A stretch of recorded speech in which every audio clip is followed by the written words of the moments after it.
সাভারে তুচ্ছ ঘটনা কেন্দ্র করে ড্যাফোডিল ইন্টারন্যাশনাল ইউনিভার্সিটি ও সিটি ইউনিভার্সিটি শিক্ষার্থীদের মধ্যে ভয়াবহ সংঘর্ষের ঘটনা ঘটেছে। এতে আহত হয়েছেন দুই ইউনিভার্সিটির অর্ধশতাধিক শিক্ষার্থী। রবিবার রাত 12টা থেকে ভোর 4:30 পর্যন্ত দফায় দফায় চলা এ সংঘর্ষে এখন রণক্ষেত্র সাভারের বিরুলিয়া ইউনিয়নের খাগান এলাকা।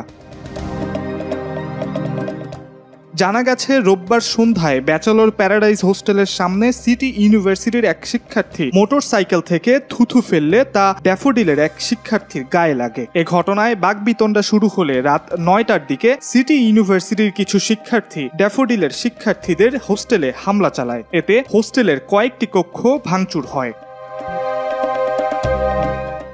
পরে ওই ঘটনার ভিডিও সামাজিক যোগাযোগ মাধ্যমে ছড়িয়ে পড়লে ড্যাফোডিলের শিক্ষার্থীদের মধ্যে উত্তেজনা ছড়িয়ে পড়ে। এক পর্যায়ে রাত 12টার দিকে ড্যাফোডিলের হাজার খানেক শিক্ষার্থী জড়ো হয়ে সিটি ইউনিভার্সিটির ক্যাম্পাসে ঢুকে প্রশাসনিক ভবন সহ বিভিন্ন স্থাপনায় ব্যাপক ভাঙচুর চালায়। লুট করা হয় কম্পিউটার সহ গুরুত্বপূর্ণ মালামাল। আগুনে পুড়ে যায় 3টি বাস ও একটি প্রাইভেট কার। ভাঙচুর করা হয় আরও 5টি যানবাহন। আতঙ্ক ছড়িয়ে পড়ে আবাসিক ছাত্রীদের মধ্যে।